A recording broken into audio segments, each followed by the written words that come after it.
Rose Garden had become such a success. The first time it went #1 was the first week of December in 1970. I know that because it's also the week I was born. So Mom apparently woke up at the hospital and my dad was like, well, we've got a '1 record and you got a little baby girl. So I've always been really proud of December and Mom's #1. And then the next year in '71 was when all the award shows, the TV shows, the CMA awards, Rose Garden was everywhere. You couldn't turn the radio on without hearing it. By 1972, the Vietnam War was in full hilt, and the Marines had adopted Mom's song and used it in their recruitment posters. So apparently, if you went through a United States Marine Corps office, all you saw was Mom's big, catchphrase. And I think at the time she said she didn't realize the power of that.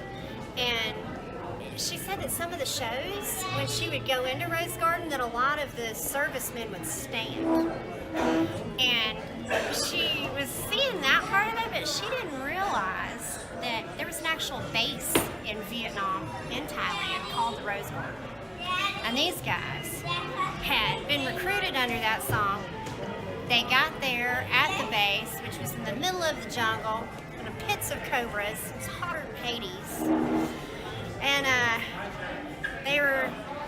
the joke around there was, the United States Marines didn't promise them a Rose Garden, so they named that base the Rose Garden, right? And it was horrible. I hear stories from these guys, and they say it was just the worst conditions you could have ever gone to, and then add war, right? But they said every morning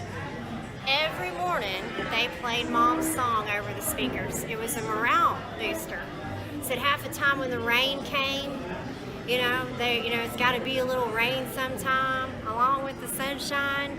So these guys have a total affinity for Mom, which has been great for me. Now that I'm hooking up with them, they're coming to Nashville. They're going to help us celebrate her 50th anniversary of that song. And then 2 years later, in 2022, is their 50th anniversary. And we're going to Quantico. We're going to support them. So we feel like, Lynn Anderson, she's Rose's. She's a cowgirl. She also might be an adopted Marine. So, 5.